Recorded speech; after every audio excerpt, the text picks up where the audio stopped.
know your credit score? No, I don't. Absolutely. Do you know your credit score? No. I have absolutely no idea. Do you know where to go to check it? I'd go to Google. According to a recent consumer poll, 80% of Canadians don't know what their credit score is.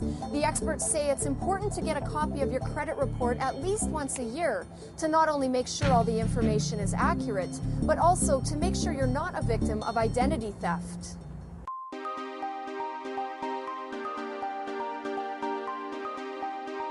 There's two main credit reporting agencies in Canada. One is Equifax and the other is TransUnion. So the easiest way is just to go to their website, and then there's information on there to purchase it and view it automatically, to call them to get it over the phone, or to have it delivered for free in the mail.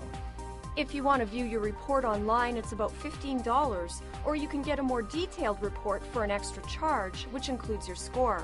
Basically, a credit score is a number between 300 and 900.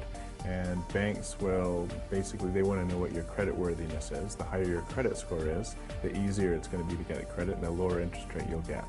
The experts will tell you anything over 700 is considered above average, and typically you'll be able to get credit fairly easily at a competitive rate.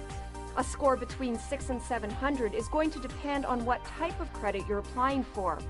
But when that number drops below 600, it's going to be tough to get approved, and the interest rate will be higher.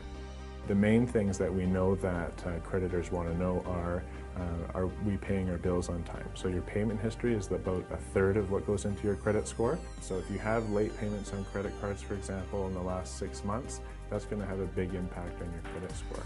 The other major category is called credit utilization, which basically means of the credit you have access to, how much of it are you using? Other factors that impact your score include things like the type of credit you have, how many times you've applied for credit, and how long you've had access to credit. Having access to credit and using it responsibly is what will build our credit scores. As for repairing poor credit, the experts suggest consolidating your debt and building a realistic budget to pay things down. Information, good or bad, stays on your report for 6 years, so it's not an overnight process. For Real Investment, I'm Jamie Ross.